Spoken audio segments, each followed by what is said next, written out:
all about America and democracy. There is no America. There is no democracy. We no longer live in a world of nations and ideologies. The world is a college of corporations, inexorably determined by the immutable bylaws of business. The world is a business. And I have chosen you to preach this evangel. For all my free market healthcare robbing, stock stealing, retirement fund fucking with niggas.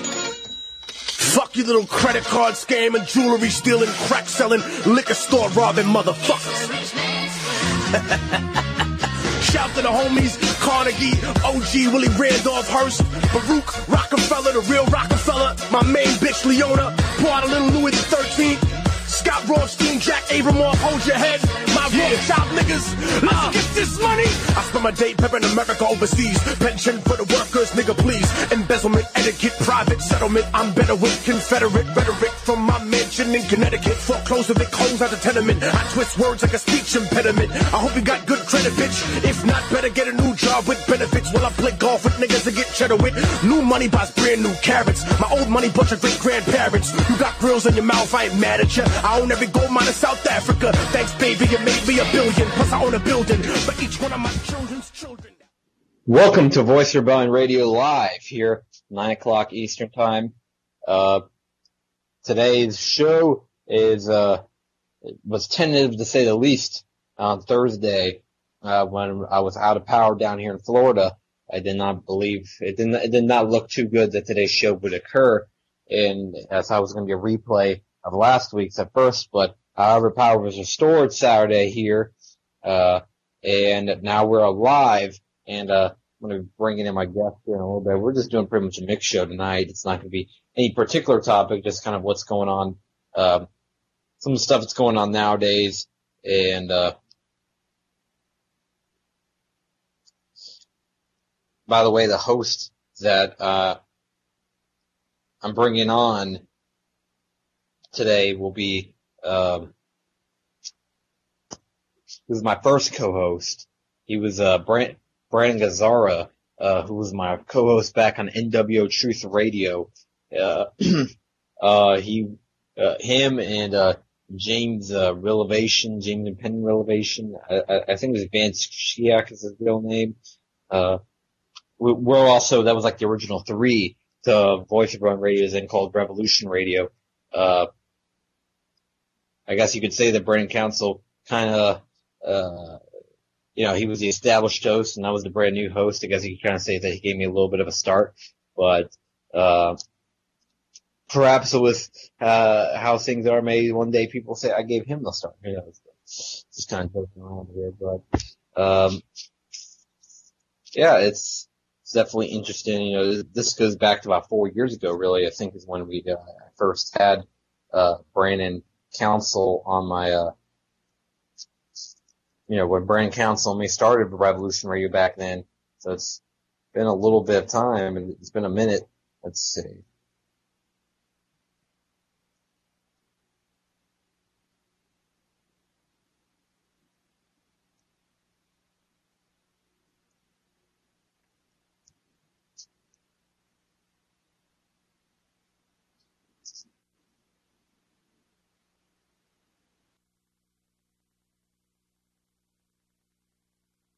And Brandon Council should be joining any moment now. So I'll just be talking about some of the, one of the biggest headlines I saw today was, actually it was yesterday, I think I saw the headline, was Iran says that they infiltrated the United States military, into the Revolutionary Guard. Hello? And yes, Brandon, welcome to the show. You are live at Voice of Run Radio. Oh, hey, dude, what's up, man? I didn't know you were going to call my phone, man.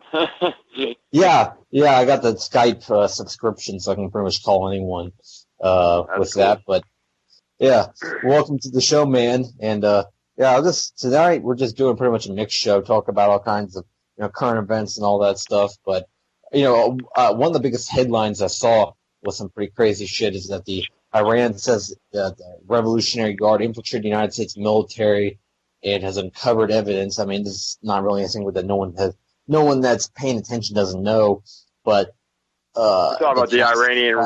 ISIS. The Iranian Revolutionary Guard. My phone is a little messed up. That's why I would have preferred to call in. But is that what you said? The Iranian Revolutionary Guard? They infiltrated into the United States military, is what they have claimed, and that they have uncovered evidence of ISIS collaboration between the United States and ISIS. And it's not anything that anyone that's been paying attention to know for 3 years. However, it's one of the first times I've heard a major government claim that they have solid, damning proof of this. Syria has claimed it before. Iran has claimed it before, but this is about the most evidence that they've ever said they've had on this. And Russia's also more insinuated it, however, not really a direct claim. So I found that to be pretty interesting. I wonder how far we'll go. RT reported on this, which I haven't seen too much of that. RT going that directly about making this claim, but I'm glad that the obvious is finally getting reported by more. Yeah, RT definitely won't be covering anything that has to do with Iran. All right, they backed the Shah, they backed the Ayatollah. All right, again, you're talking about the Iranian Revolutionary Guard and stuff. And what's his name? He's in Pennsylvania, isn't he? He's in Pittsburgh, Pennsylvania. He's like the leader of that. And he's over here. That's I think his name is Gulen, the guy that led the coup against the Turkey. That's the Turkish guy. Yes. Oh, is it? Okay, all right. I'm sorry. So he was the one who led the Turkish revolt that happened recently, correct? Yeah, he's supposedly. Yeah. Right. So hey,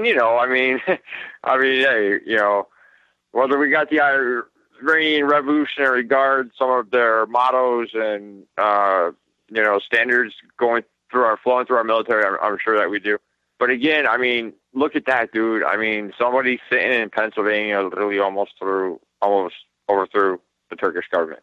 I can't believe that. That's just insane to me, man. And what are we doing with them? It's like, hey, if we can have some sort of revolutionary here from a foreign country, not even a foreign national, they try to segregate him, but it seems that every time they do that, they're just actually giving him, more good words. A revolutionary leader, he's called, and such.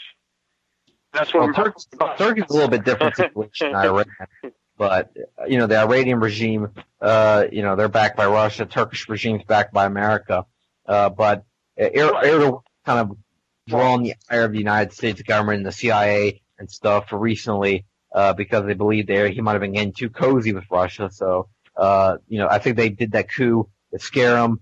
Perhaps maybe it was an attempt and maybe it was actually thwarted, but I think it was more of a message, the coup that you're talking about, which was about, I think it was July 17th, 2016. Wow, that happened last year. Yeah. Yeah, it was like summer, and it was really close. For a little bit there was a question whether Erdogan had been overthrown. Turned out that he had held on to power the entire time. Gulen's a kind of interesting character. I would say he's really kind of like almost like a Sisi character, is that over there in Egypt, they overthrew Morsi and Sisi was installed. And it seems that Sisi's been doing more of the bidding of Israel and the United States over there.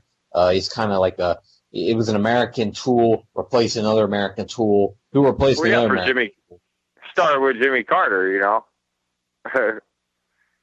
was way before that. This Middle East and the Middle East. As far as the diplomatic relations in depth go, as far as you're speaking, Carter was a big part. You and I were talking about, yesterday on the phone about the Egypt and how they would never recognize Israel as a state. And, we were talking about, the war between them and stuff. And if you look at international law and you look under what a country is defined as, a country cannot be defined as one if they're at civil war with itself. And if you look at the state of Israel, It's a building. It's a builded estate. It's a infringement on other Levants, land of the Levants, and that's where you get the ISIS, Islamic states of. The Islamic they don't care about any definition. When it comes to the West and their definitions of international law, it goes right out the window. For example, their definition of states is that a country with its own culture, it's, a totally different ethnicity from the rest of the country that's been trying to separate from Ukraine, which is Novorossiya, East Ukraine, whatever you want to call it. They say that's not a state.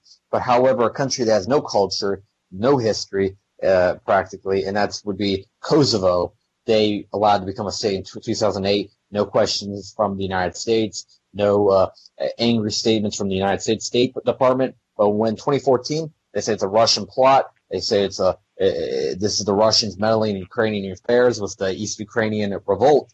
But this is a legitimate revolt when you have a government telling people that of a different ethnicity that they're no longer welcome here. They're going to probably revolt and maybe try to make their own country. It'd be like the equivalent, of here in the United States, the government telling Hispanic people they're no longer allowed to speak Spanish here, and if they practice their customs here in the United States, now they're going to get immediately thrown out or potentially killed. Now we're going to send helicopter raids into Miami and other heavily Latin cities.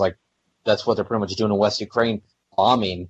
They're bombing the Eastern Ukrainian population who want to separate. And they've wanted to separate since 2014 when the CIA backed a hostile government to Russia because the prior government was a little cozy with them.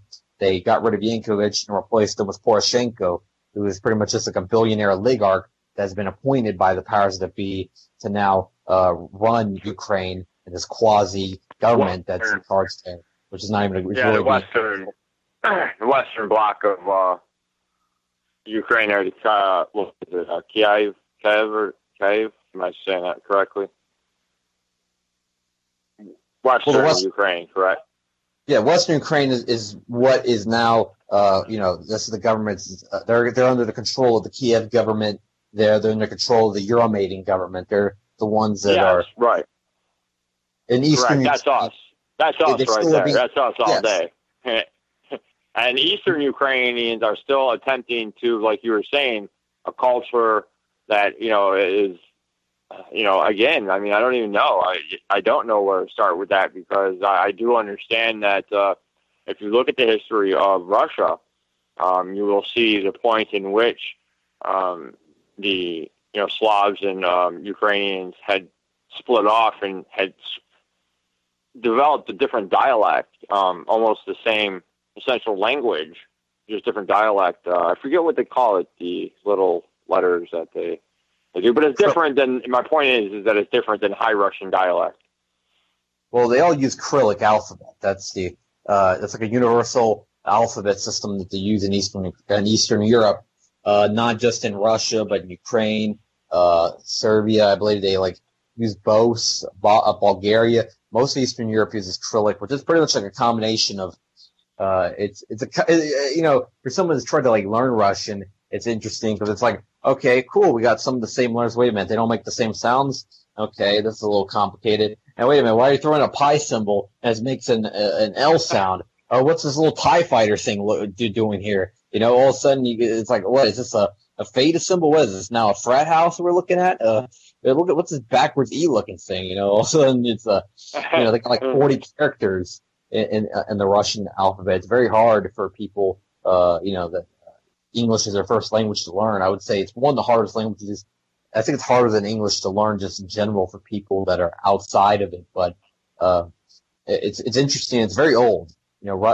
Russian and these languages go back, I think, 1,200, 1,300 years, way longer than English, because the English we speak, really, New English, the modern English, is only about 200 years old. You ever try to read Shakespeare or something like that in the original writing, it's not even the same language, Middle English and Old English. Forget about it. It's might as well be. You're absolutely correct. We are. You might as well be speaking a completely different language. And in a way, I think, I believe that we are. And that language you can just sort of throw into the spectrum of the Orwellian dialect. And that Orwellian dialectic is not just Orwellian; it's Hegelian dialectic as well, and that's apply that I guess sort of strategy, if that's the one dimension in which most people would like to look at it from. It is more of a it's an entendre upon of a double entendre type clusterfuck. Excuse my language, but it is. It's the American English is it's a bastardized language. Well, it's sad, you talk about the Orwellian dialects, that I believe English and American English in its purest form is it's a decent language, and it's perfectly constructed almost from many different European languages and even non-European languages. However, what we're left with nowadays, and what a lot of people are speaking in, a lot of people are writing in now in the last 20, 30 years, we've seen the Orwellian, construct get into the language. Now it's been much simplified, and people don't have the same kind of use of lexicon and same kind of use of the language as prior. And really, it's, people don't like it to believe it, but they're just trying to make us dumb. They're trying to make us stupid, ignorant, whatever you want to call it, because that will serve their agenda. You're correct. It's actually what you're speaking of reminds me a lot of what Charlotte Iserbyt was speaking about when she was attempting to sort of, get it out there when she was head of the Department of Education, the Department of Education for America. It was underneath German dictation for so long. And then when it went underneath, I believe, Russian dictation, I'm not exactly quite sure, but I know that the curriculum is now no longer based off of 80 years of German dictation. She was speaking about, if you look, the Dumbing Down of America, I believe, is actually written by Charlotte Iserbyt, and it is about her time as head of Department of Education, and what she has witnessed. And it is really crazy, because I think that a lot of people, they can't picture or imagine somebody who is within that stratum of officials. They can't picture somebody like that going against the system, going against what it is that they know, their job, their work, their industry. And this lady was born with a silver spoon in her mouth. And when you see these people like Howard Zinn, Charlotte Iserbyt, and what's the other one there? Manufacturing, Noam Chomsky. I mean, it almost is a small ray of hope, because those three names right there just reminds me of the George Orwell interview, where he has TB, tuberculosis, and he's dying there, and he's saying that if you want to picture the future, just picture the boot pressing upon a human face. So. Yeah. Well, like you mentioned about high-level officials rebelling against the system, or definitely making some kind of statement, perhaps towards the end of their lives and stuff like that. There's been a couple. Remember the Secretary of the United States Navy at the end of World War II. James Forrestal, who later became actually our Secretary of Defense. He was like the first Secretary of Defense during the Cold War. Even big time, went against the system, and he exposed some. I think one of the main things he exposed was the banker connection to the Soviet Union, and he claimed, they tried to say that he was paranoid, but he claimed that the NKVD, Stalin's secret police, was now trying to kill him and such. Which I believe why they would try to go after somebody like that, is because that's dispelled one of the biggest myths that held the Soviet Union together, is this idea of the workers' revolution, but in reality, a few bankers from the side are controlling it. He eventually, remember how it ended up, is that he ultimately jumped out the 16th story of a mental hospital. They try to say it was suicide, when I think that a lot of times when you hear suicide, it reminds me of all the Hillary Clinton murders and all the Clinton Foundation murders, these supposed reminds suicide. Me of all the Gary Webbs out there.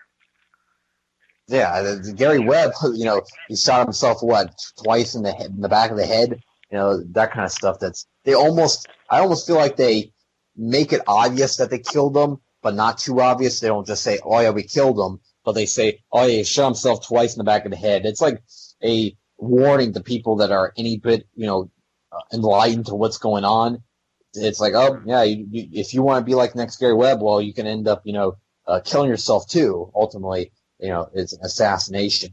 Forrestal, he was like one of our first, big time names I could think of. He died like in about, I think, 1949, and it's kind of weird too. Is that he eventually supposedly went insane, and he was in the mental hospital. Jumped off the 16th story of a building, and it's all sketchy. It seems like the evidence up to there. Some people think that it was an accident. To me, it smells assassination all over it, especially because of what he was getting into, which was exposing exposing the Cold War was what he was doing. Because when people realized, and that was one of the biggest myths of the 20th century, we're told all throughout our, from all the way, really from elementary school, I think they start with sometimes, or maybe middle school, they start with this whole, America was victorious in the Cold War. We outwitted the Soviet Union, the evil communist empire that had nothing to do with us. Ultimately, in the end, when you realize and you look into the research, you realize that ultimately the same players were on both sides of the Atlantic. Both sides had, the same names, tinkering with the politics. And I even think that there must be two players in the game, or there is no game to play. Yeah, they had their two chess pieces. You had each king being the president, and then the premier of the Soviet Union. Then you had all the pawns as their giant militaries that they both had, and then you had all the people in between. Your Politburo, Congress on the other side. But in the end, you look at some damning evidence. Look at one example, is that the first two countries to recognize Israel were the United States and then the Soviet Union. I mean, literally that. Right. Well, yeah, Soviet Union's a given, yes. But, I mean, the America and Britain, ultimately. But, the very first was the Soviet. Very, very, very first was the Soviet Union. Second was Britain, America, and Canada. And that was just because, they assassinated every single person, every diplomat that we sent over there, to essentially try to divide land or whatever have you, was refused. The first two who went over there were assassinated by the third person. I think everybody got the picture that they were not negotiating. And again, they have been at war ever since. So, again, think about that. How is that country legally, internationally, even considered a country? And when, some place like Palestine is not. Well, a place like Palestine is not going to ever be considered or looked at as a country because of the fact that it is a walled-in city. When you have a walled-in city with gun turrets and a desert on one side and nothing but salt water on the other, I think you're pretty much, effed in the A. Palestine's, again, it's like what you said the other day when we were on the phone, is that ultimately the Zionists and the Israel government all the time invoke the Holocaust, and they love to politicize that event. But in the end, the real Holocaust is happening right now.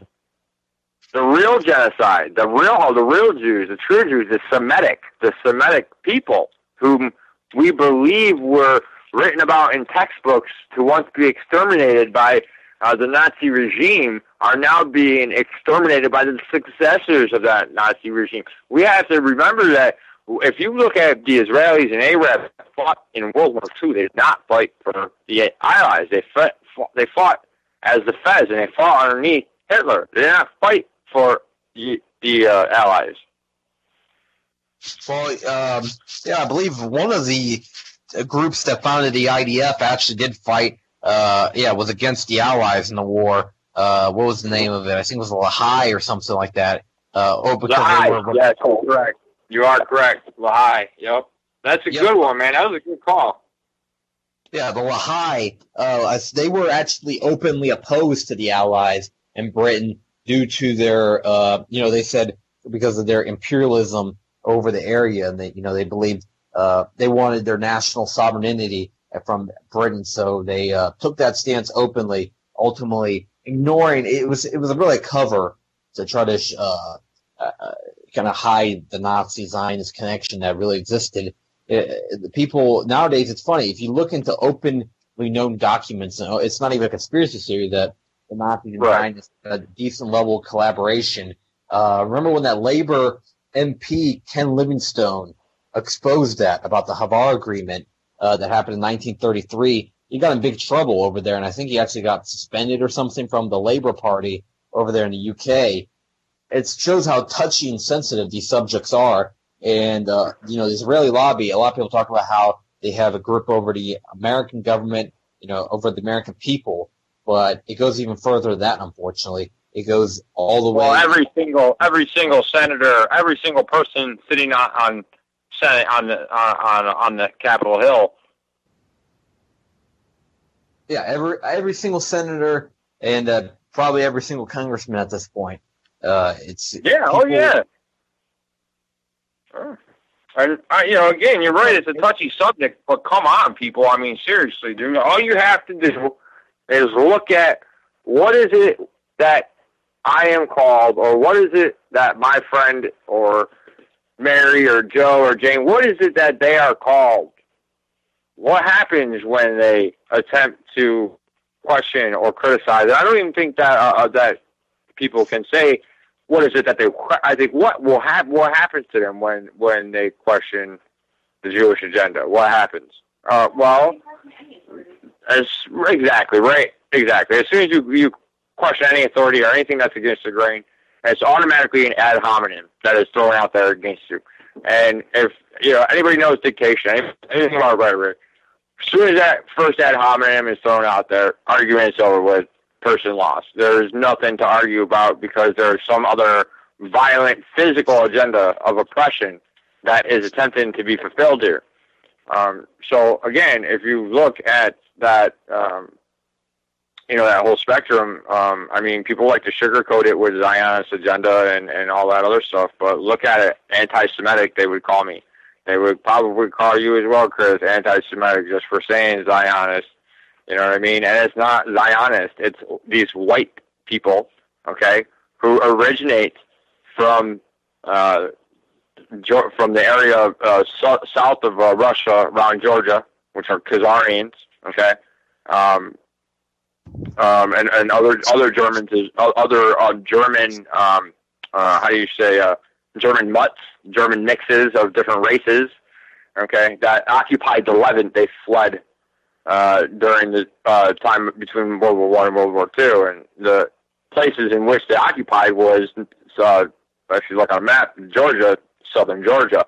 So they're right there above the Levant, and this is why you have, ISIS and Israel and all that other stuff, because, that's, the America is the big Satan, and Israel is the little Satan, and in the words of Netanyahu, he believes that that we know that we're the big Satan and that they are okay being a little Satan. And that is just, you know what? Watch that clip, and to me, it's like what's his name reading Billy the Goat there on 9/11. Gruff the Goat, Bush when he's sitting there reading the Gruff the Goat or whatever. We just been attacked. Okay, that's cool. Well, what happens when a leader from an isolated country, well, not even an isolated country, a country that's committing genocide against the Semitic people. Semitic means you're Proto-Afro-Asiatic, so you're going to have dark skin. And notice the people who are in Israel, they're all people who claim they're Israeli Jew. They're all white, all light skin, light skin like me, white. When Semitic, or to be anti-Semitic, would mean to be racist or prejudiced against someone from Ethiopia, because Ethiopians are only the ones who speak Proto-Afro-Asiatic. Well, did you know, Brandon, that the country with the highest rate of skin cancer on the planet happens to be Israel. So I think it speaks volume that they're in a place they're not supposed to be.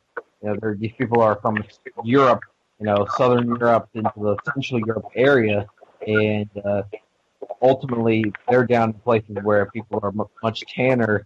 You see the Arabs, they're tanner color because that's what your skin would turn into after being there for a long time. They try to claim that there's an unbroken chain from the time of the kingdom of Israel described in the Bible all the way up to today.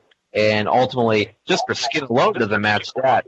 One of the oldest Christian communities also in the world, actually would be the oldest Christian community, because that's ultimately where the whole story of Christ begins, is in Palestine, where many of those Palestinians that they're bombing are Christians. And also many of the people that are described, like you said, is that it is true that, the real Jews that are described in the Bible, from the kingdom of Israel, well, many of those converted to Islam around the 600, 700 era. So these people in Palestine, even though they might follow Islam and they call themselves Palestinians, they're ultimately many are descendants of the kingdom of Israel described in the Bible. But they love a connection doesn't exist between the kingdom of Israel and modern state of Israel. Ultimately, there's a major difference between Israelite and Israeli. And ultimately, these people that are in Israel now are colonial usurpers. They're all dead. They all been genocided, my friend. The Holocaust started a long time ago. Did not stop with the 6-Day War. Israelite is dead. American and Israeli is alive and well. And the Semitic peoples are on their deathbed right now. You look at the Doctors Without Borders. I mean, for Christ's sakes. People who have medical degree upon medical degree upon medical degree take the time out of their own life, their own money, to go over to a country where they could possibly be killed just for going there and giving health care. Look at these, our U.S. Navy. You ever see the medical ships, the hospital ships for the Navy? They are bigger than the destroyers. Are so freaking huge, and I forget what the name of them are. I apologize, but I mean, man, they just pull up to different ports all over the world, and some were not even welcoming, and they just end up giving free health care, health services to whomever. But I mean, that's just what I mean. I mean, we were talking about. I was talking about last night with excuse me, FTW. They mentioned John Perkins, and I brought up the disgusting treatment of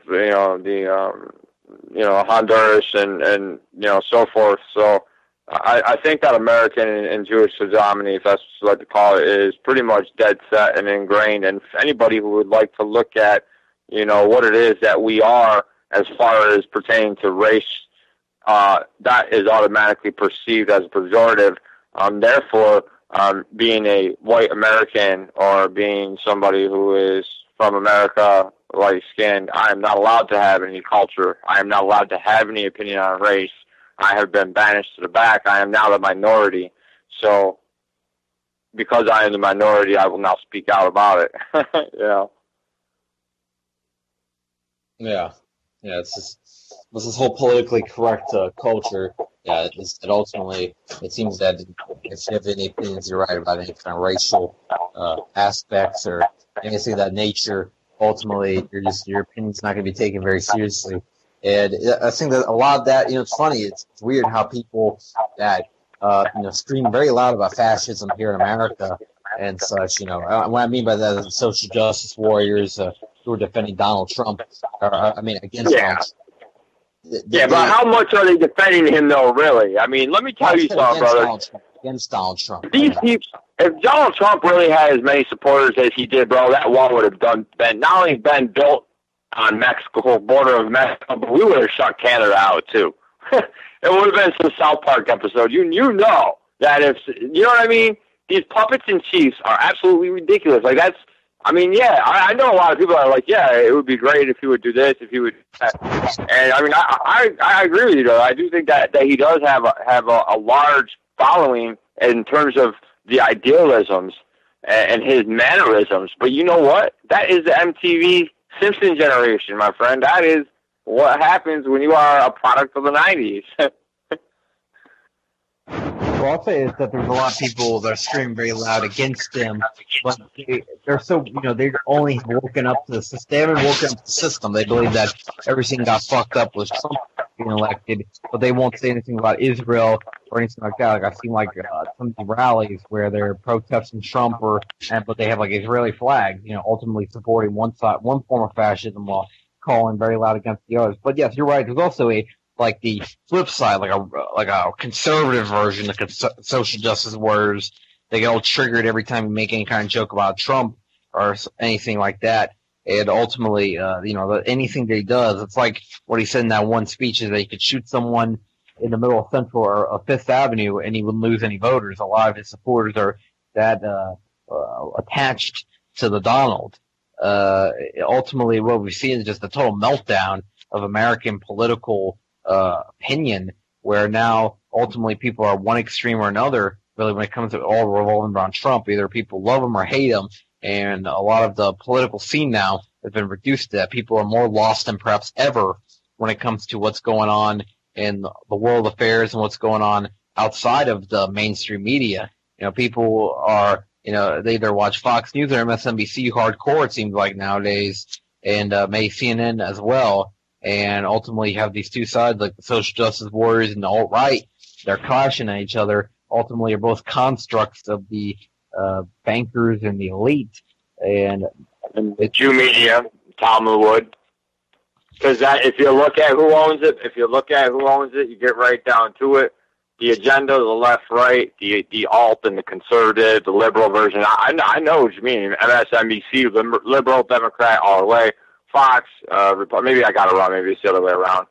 I don't know what colors they are. I don't really care. But again, the propagation of this is disgusting. Disgusting. You could look back at what Nixon said. Why is it that presidents in the past have said certain things like, the American Jew needs to know that he's American first and a Jew second? Why? Why was it like that? Why is it JFK had to sit there and take time out to be like, you know what? No, I'm going to go against, Henry Kissinger. I'm going to go against the rest of these geopolitical models, and I'm going to do my own thing. Again, absolutely amazing. This is what I'm talking about, is, these people that will, one action. I mean, you understand, bro. That's what happened. We could have had 9/11 when JFK was around. We could have had it then. But, you know what I mean? We had the Bay of the Pigs instead because he wouldn't attack his own land. And that's the difference between having a dual citizen in office and having,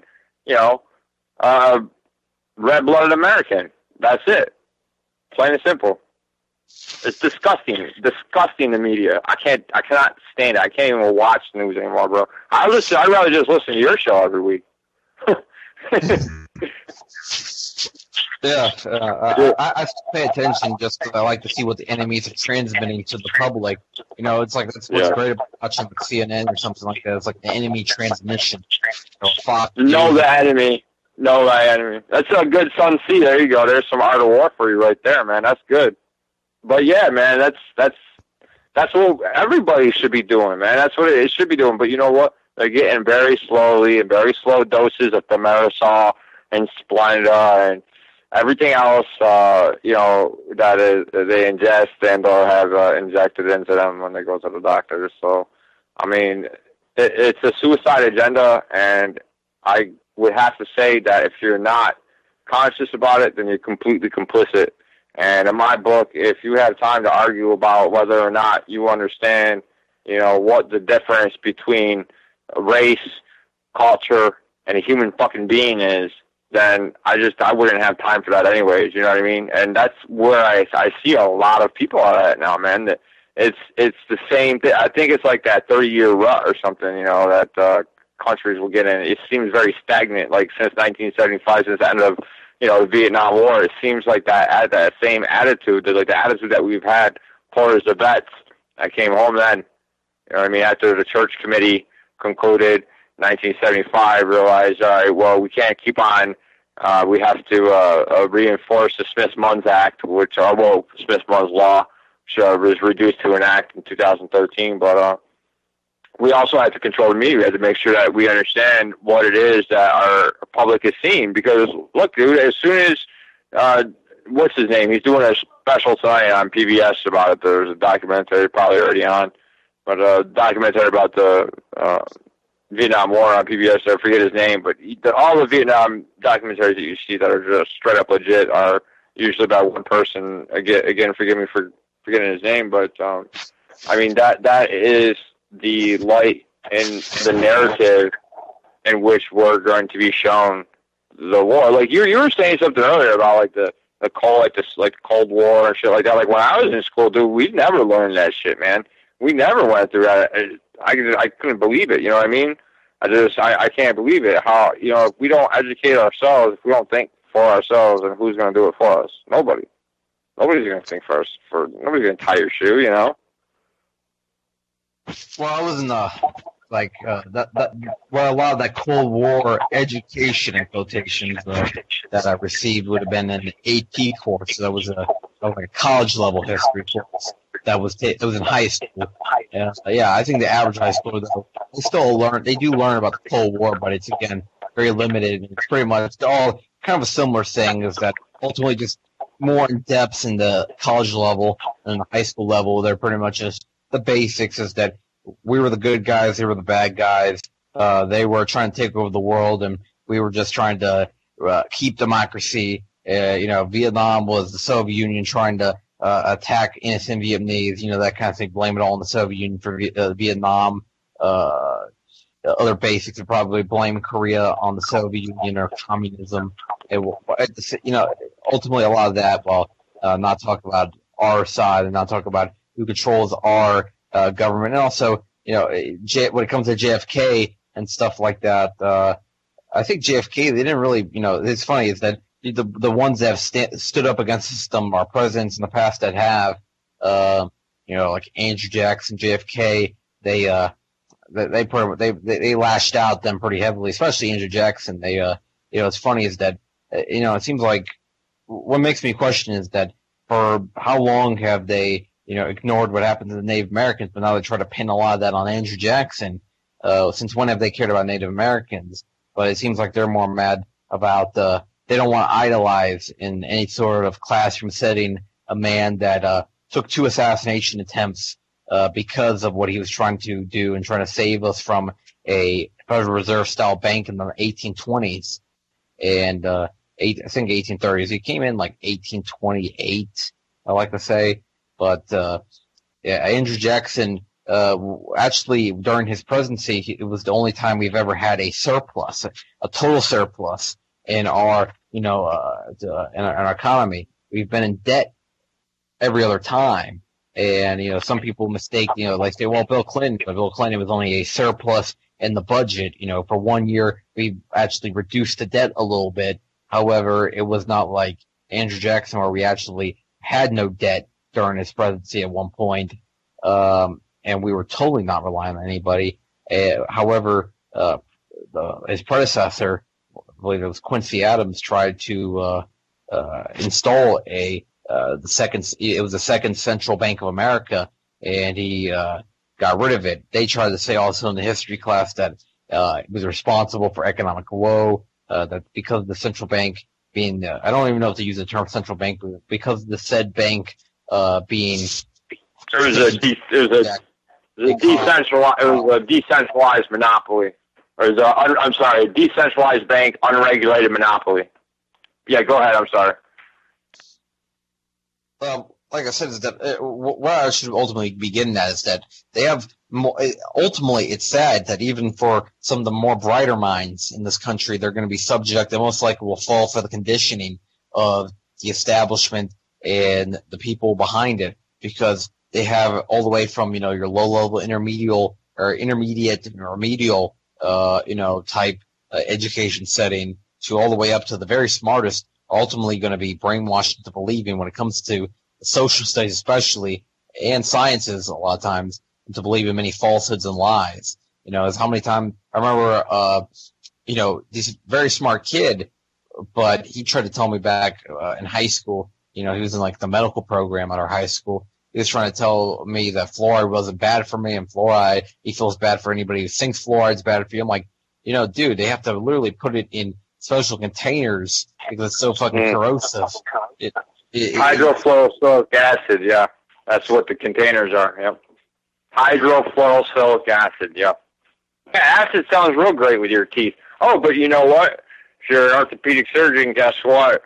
They're going to let you know that fluoride will bind with the calcium in your teeth and it'll make it stronger. Not only that, let me remind you that hydrofluorosilicic acid is a neurotoxin. That means that 0.000.9 micrograms of it can actually make your body so toxic that you can, never get it out of your system. You can be neurologically fucked from it. So, people don't listen. Here's the thing. All right, you look at 9/11, basic fucking physics. All right, take a fucking gun, take a beer can, take an empty beer can, throw it against a brick wall, see if that brick wall crumbles. All right, let me tell you something. These people in America are so undereducated. They're so flippin' stupid that they cannot grasp basic physics. And that is, again, like you were saying, the education system and how far, will somebody say, oh, well, I'm not getting a proper education. I think I need to advance my studies and get into an AP class such as you did. Or would somebody who is in a school, 9th, 10th grade, say, I'm not getting the education that I need. Why bother going to 4 years of high school when I can drop out and go to college right now? That's what I did. That's exactly what I did. You apply to your local community college, it is illegal for them it is discrimination for them to reject anybody. Discrimination and illegal in any state in America. If you go to a community college, they have to accept you. So if you're out there and you're in high school and you're listening right now and you're tired of walking to school every day, having to walk through metal detectors, feeling like you're in prison and whatnot, go right to the local community college, take that placement exam, and they will get you into I ended up taking a longer route than that, I guess, that I graduated a year early from high school, and then ended up take like 2 years off from education altogether. Now I'm back in college now. It's kind of funny, it's like back when we started the show, when it was still Revolution Radio, and we were on NWO Truth Radio, and you were the last time that you did the show on my show when you were on Revolution Radio. Back then, I was 15 and still a sophomore in high school. Now, I've graduated over 2 years ago, believe it or not, and now I'm in college. It seems a little bit weird. I'm 19 now. It seems. Wait, hold on a second. You were a sophomore when you were first on Rev and NWO? Yeah, I was in high school. I was a sophomore in high school. And now you're past your associates, right? No, like I said, I took a 2-year break after high school. Now I'm back. Oh, okay. So I'm just right. Okay, I see. Yeah. That's still crazy though. I mean, that's still an extreme amount of time. And how many kids that are offered AP classes actually end up going through with it anyways? I can count probably a handful on my hand right now. One I'm talking to right now, another one was a childhood friend, another one was a high school friend, a girl in the other room, and the other person in the other room in my house. So there you go. Those are the people who take the AP classes. Not fucking many. They don't take advantage of it. I mean, what great programs do these public educations offer anyways? I would like to see more money put into that system instead of people believing that their taxes are going to pay for their roads, their paved roads, and their law enforcement services, because law enforcement, any type of city or county police is, any type of city police is privately funded. It's not through taxpayers. That's should pay through taxes, and etc. Sorry about that. I was just trying to. Yeah, the dogs. That's the classic argument, isn't it, about the why we're being taxed the way we are? Is that ultimately because of our roads? All that argument over and over again. People flip out about that, but ultimately, you see how poorly taken care of our infrastructure is. It's not going to our infrastructure. We have roads that are 100 years old that people are still driving on and haven't been taken care of in that amount of time. We have sewer lines that are falling apart. And ultimately, where's a lot of this money going to? Well, let's look at a major part. $5 billion annually goes to Israel. Imagine if $5 billion is to go to Detroit annually. And I believe that would be what a real president would do, is that they would pick the most underprivileged city in America, large city, and start pumping dollars into it to fix it up like Detroit. There was a picture, it was humorous, but at the same time a little quite sad when you thought about it. But it said like Detroit hurricane ready since 1982. Is that, and with all the boarded up houses and everything, it looked like, is that no matter what, Detroit always looks like it looks like Florida when we're about to see a hurricane and when we have to board up our houses and everything. That's been them for 35 years because they have no money going into that city. All their jobs have left. All these manufactured jobs have moved to China and other countries. And we have a government that allows this and actually embeds this. They're aiding and abetting, in my opinion, is a massive theft. Some people would argue this, but I think that how much the community contribute to their companies by them leaving, that is theft to the people of those communities, Detroit, Chicago, different ones in the Rust Belt. Dayton is a really good example. Well, they don't have a choice because they're debtor slaves. I mean, it's almost scary to actually for me to expand on actually what you're saying. Is actually almost scary because, I mean, if you think about it, these cities and just the way that you explain the expenditure there, it relies back on a person. Like you're saying, these jobs are going to China, the steel is going to other countries, and et cetera. I mean, you're talking about raw, natural GDP that kept this country going for years before we became the country's collateral. That is the amount of jobs. So again, all these jobs, the steel jobs, steel mill jobs, the car factory jobs, labor, these types of engineers leave the country, go to China or whatever. I know China's a booming country right now. I know that for damn sure. I know a friend of mine that I went to kindergarten with. She grew up with. She just got from China. Saw at the fish market, like, why the hell would you go to China? Like, why not, man? Why the fuck not, man? The booming economy, great, good, cheap stuff, man. You're good to go. But that's what is happening, is that this, like you're saying, especially the infrastructure of roads, infrastructure of bridges, infrastructure of defense, et cetera, et cetera. If you look at the military, it's over 60%. Over 60% of them. So that means that, great, you're a patriotic neighbor, a patriotic son, or brother. Stop it. Is the ones that we know that are in the military, while the rest are made up of either the very lower underclass, underprivileged, or is somebody waiting for a green card. And that is, what I've been saying for the longest time, that we are being entertained right now by a rogue government. If you don't believe me, just look at, again, how many people join, how much of our military, how much of our army, how much of that military strength is made up of people who are actually waiting to become American citizens. How many people actually go that route? No, not that there's anything wrong. I'm not saying there's anything wrong with that at all.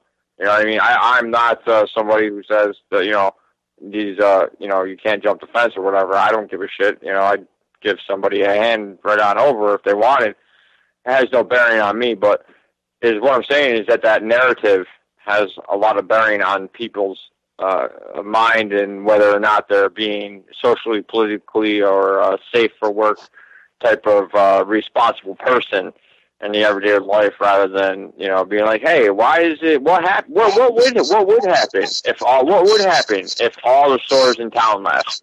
If all the stores in town left, what would happen? Well, again, you have that birth certificate. So just like when Nixon came along, Richard Nixon, up until him, you could pay debt off with gold or silver. When he came along, he abolished the silver standard, correct? Yeah, it was like 1971. Nixon got rid of the gold standard. So it was pretty much the end of that. Was the total conversion. That was the last step to a total conversion of a fiat currency. Correct. When that happened. Correct. Right. And again, at the end of the Great Depression, the reason why we got out of that was we were being issued, numbers. In Canada, they call it your social insurance number, your SIN. In America, it's Social Security number. That security is based on the fact that we can say, oh, well, 300,000 people are born in this city every year. So you want to come here, you want to build a factory. It's going to take you how long? 5 years to build it. Another 5 years to set up the equipment and employment. So, okay, in about 10 years, we'll have probably an extra population of about 200,000 people. So there you go. You have 200. It's not like that anymore. What county do you know of in America that is booming like that? You know what I mean? Obviously, you can go to Hollywood and Tamawood, and you can live it up there in Silicon Valley. But unless you have those skills as an engineer or anything with electronics, man, it's out the door. Well, you brought up something that I haven't even thought about in a long time, is the Sojourner Law and all that. Rob Johnson, right, is the guy that wrote that book. I had a question because I've seen this on Facebook and stuff like that. Is because I know it's ultimately it's connected to a bank account and everything, your social security number. But is it actually true that you can like punch in? I've seen like a video on Facebook like this where a guy punches in his social number, like a bank card number, into like he's buying something from Best Buy or something like that, and ultimately it confirms the purchase. Like he actually is able to buy something like that off of that. Is it actually true that that's possible? Is it actually possible? As what I'm asking. Are you asking? Is it possible to withdraw money from that account in which is being held by the state and the federal government as well as Wall Street in exchange for equity? Are you allowed to borrow from that or take from that? Is that what you're asking me, or are you asking me is this whole thing for real? Yeah, I guess essentially that question. I'm pretty sure I know both of them. Both of them. Okay. Check it out, dude. Answer this. How else can an empire? We are the longest standing empire. Fred Levin says that the longest an empire will stand for is 300 years. We're 500. We're 500 years going here. We're an empire. 1918 we go broke. 1922 still broke. By 1933 people are no longer recording the names of the family Bible. Now they're recording names through a registry. Why are people being registered? Well, it's to bring in industry. It's to bring in big business. It's to bring in raw supplies and materials and industry from other countries in order to set up shop here so we can, mine for resources and stuff. How do we bounce back from that? It's not, the Federal Reserve went out to Montauk Island or whatever the hell people say, Frankenstein Island there. People say that they all the bankers. That one island. Jekyll Island, yeah. Yeah, right, yeah, right. Okay, well, maybe so. Maybe some shadowy figures did sit down.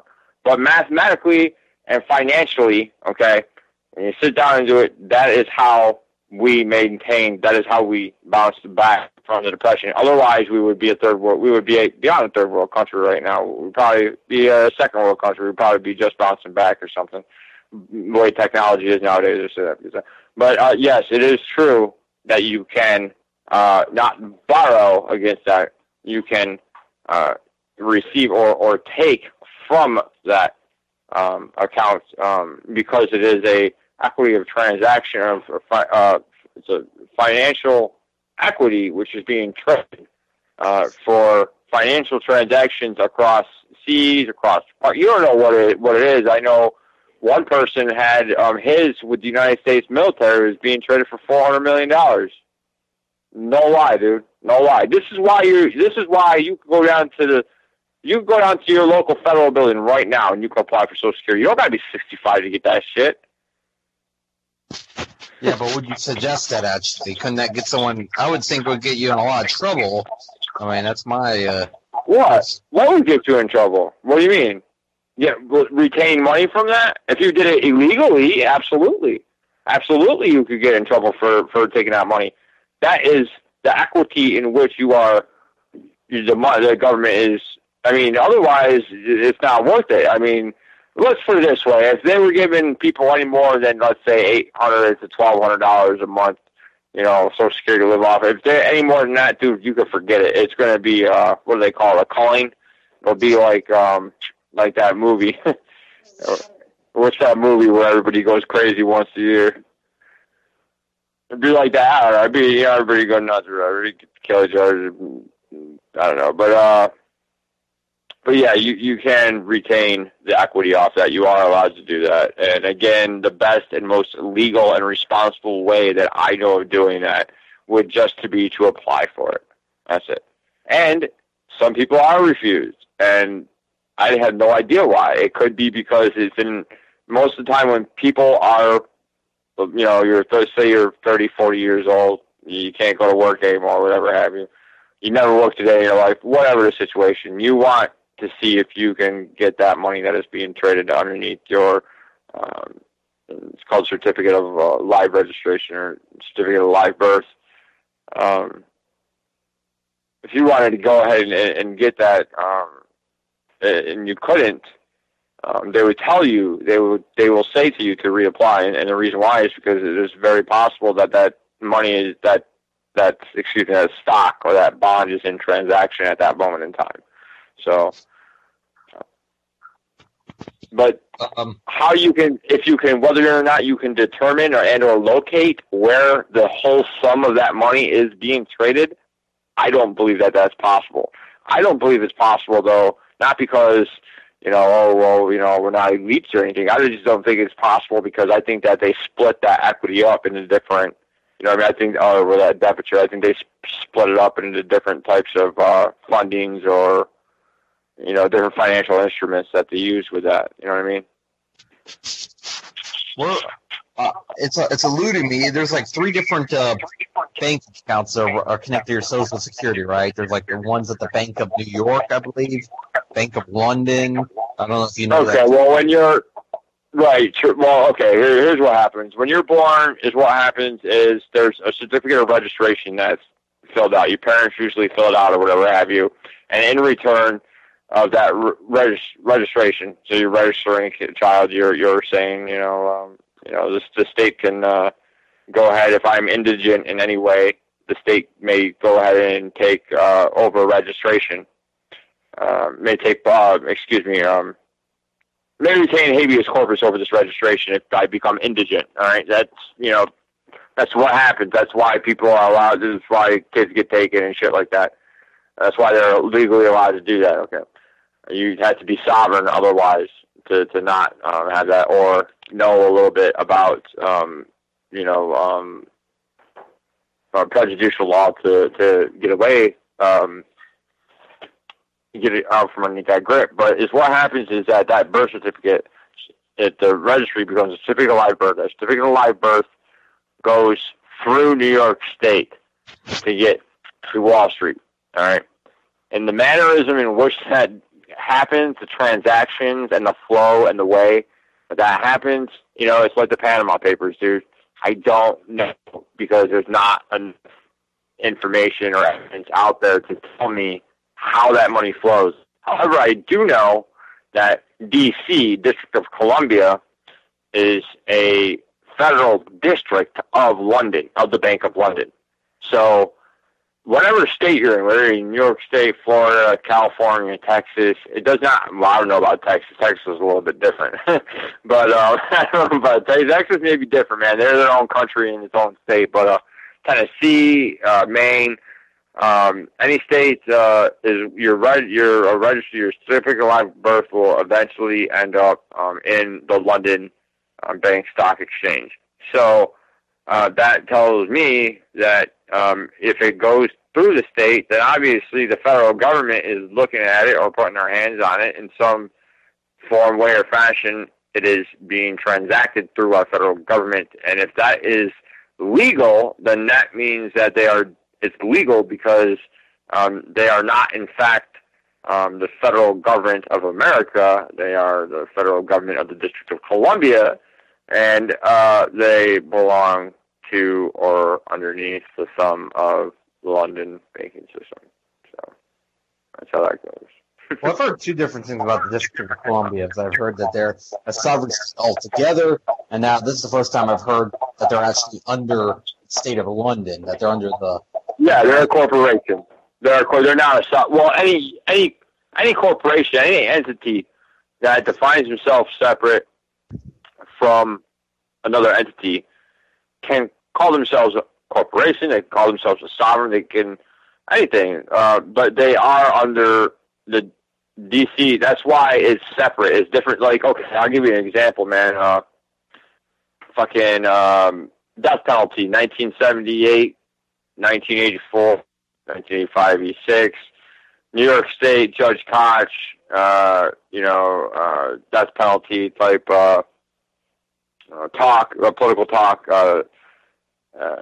throughout the rest of the country. The same general political concern has to deal with the death penalty nationally, okay?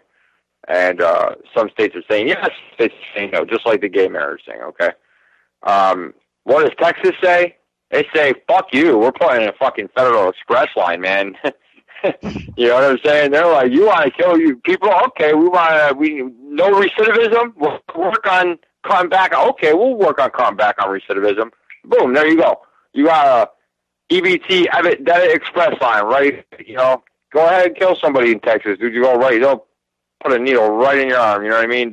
People in like New York State, they stay on death row for 40, 50. They could die 10 times over before they hit the chair or something like that. You know what I mean?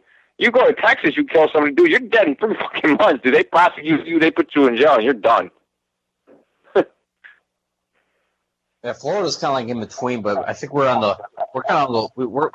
like fluctuated. Like we've had people that sat usually like 10 years or something like that. I think about an average wait, but we've had people that are like been on there for 30 to 50 years. We've had, there's been a couple like isolated cases where we had, what was that guy? Terry Schiavo. Well, Schiavo wasn't it. That wasn't not even it. That's not. Well, it's hard to say what that was, but I remember when that was in Florida, though, correct? She was on a chair, though. She didn't commit a crime or anything like that. No, I know, but it still has to do with killing somebody. Yeah, it was that because they said she was like in a vegetative state or something like that. So. Well, yeah, I know. I understand. I'm not trying to say that that's wrong or not. I feel sorry for the family and the person who has to suffer, but I'm just saying that, there's many different ways where Texas has told the federal government, screw off, dude. We're not dealing with you. And there has been plenty of times where governmental agencies have come to me and I said, screw off, because you're a corporation. I'm not dealing with you. I am a human being. I am not an entity. I am not a corporation. I am not a fiction. I am a fact. And that's the difference. That's the difference between, people like you and I and the state of Texas versus liberal-ass wannabes like the state of New York and real true liberals like California. So, and not to throw around the word liberal. It's not, I'm not saying like, conservatives ain't dicks either, but, whatever. It's been a while since I've talked about anything like this, like a sui juris law and all the sovereign citizen and all this stuff of this nature. I remember last time it was a guy actually that it was the last show was Vince Easley. Before Vince Easley went on his little tour, he did one last show, which was on June 5th, I believe, of 2016. And he brought one, Vince Easley, one of his like personal causes that he takes very dear and near to his heart, is the Bundy family. And he's known the Bundy family for a while now. So he actually had one of the Bundy occupiers, not one of the Bundy family themselves, but one of the people at that was at the Burns, Oregon, BLM, not Black Lives Matter, but Bureau of Land Management building that from Puerto Rico was on our show, and he was talking about all that kind of stuff. That was the last time I've actually talked about it on Civilian Radio, but that was a very interesting show, by the way. And, Thomas Lokovar Stewart was a little bit. It was a different show than I expected. Honestly, I did not expect to be that well versed in all that kind of stuff. I'm not saying that I was expecting Tim or something like that to come on the show, but I just didn't expect that. It put me back in my seat a little bit. It was that interview. And it was a great interview to, kind of end the little era there. Me and Vince Easley, we did like about almost, it was getting closer to a year that we were partnered together. Like pretty much as soon as once I got to UCY, he would always like help out a lot of times with, producing and that kind of thing. And, he actually got my show on a few different platforms. Last time I've had him on since. I've had him on, I think in March I brought him back on. I asked if he wanted to do, one more, if you wanted to do a comeback show, come back on the radio for a couple hours, because I saw that he kind of got back on the internet. He had a little bit more of a presence lately. For a while there, he just kind of dropped off. Like, he went out and did his whole thing going through the Appalachian and all that kind of stuff. Definitely, it was unexpected too. He just kind of told me one day, "Oh yeah, I'm going to be doing this." I was like, "Oh, good luck, man." But, yeah. I miss Vincent, man. He's a good dude. He actually, you were talking about the Bundy people there. I think it was the Ant he brought on our show on NWO. And props to him, man. He's a cool dude, man. He got me some ground coverage of everything that was going on. But dude, let me be straight up honest with you, man. All right, there's no such thing as sui juris law, bro. All right, there's no such thing as sui juris law. All right, there's only one true law, and that is to do no harm to another person and or their property. Don't to anybody else. There is absolutely nothing anybody can do to you, okay? Whether there's cops banging at your fucking door, whether there's, crime scene vans outside your fucking house, unless you have done something physically wrong to hurt somebody or put somebody in a predicament in which their life can end in a second, then you have nothing to worry about. Sui juris simply means basically of oneself. It's of one's own self. And of my own self, I know and I believe that I will not hurt anybody because I have 4 dogs, I have a wife, I have a kid. I have a sentient, I'm not E.T., but I have a very sentient consciousness about myself, or I feel for other things. How is it? Empathy? Very empathetic of others. I can feel others' pain, man. The pain that I feel from every person I walk by is personal enslavement.